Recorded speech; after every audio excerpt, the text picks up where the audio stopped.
మేడ్చల్లో ఒక సంఘటన అయితే జరిగింది. మేడ్చల్లో సురేందర్ రెడ్డి అనే వ్యక్తి 52 సంవత్సరాలు అనే వ్యక్తి మేడ్చల్కి సంబంధించిన అగ్రికల్చర్ ఆఫీసులో పొద్దుగాల ఏం చేశాడంటే అక్కడ చెట్టు కూరేసుకొని చనిపోయిన దాఖలాలు కనబడతా ఉన్నాయి. మరి ఎందుకు ఇంత రైతులు అంటే చిన్న చూపు? రైతులకు సంబంధించి వాళ్ళు మొత్తుకుంటా ఉన్నారు చాలా. ఇప్పుడు ఈ ఏదైతే ఆగస్టు 15 తర్వాత కూడా మాకు రుణమాఫీ కాలేదని మొత్తుకుంటా ఉంటే వాళ్ళు అసలు ఒక ప్రకటన కూడా ఇవ్వట్లేదు. రుణమాఫీకి సంబంధించిన ఒక ఇష్యూ మీద ఈ రుణమాఫీ కాని వాళ్ళకి ఏ విధంగా చేయాలి ఏంటి అనేది ఒక ప్రణాళిక ఇప్పటి వరకు కూడా ఏర్పాటు చేయలేదు. ఒక ప్రణాళిక కూడా ఒక రైతులకు అందించే తరలాలు ఎక్కడ కనబడట్లేదు.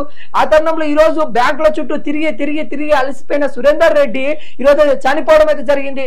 ఇది ముమ్మాటికి మనం చూసుకున్నట్లయితే గవర్నమెంట్ హత్య అని కూడా అనుకోవచ్చు. ఎందుకంటే గవర్నమెంట్ ఈ రైతులకు సంబంధించి చాలా మరణాలు జరుగుతా ఉంది.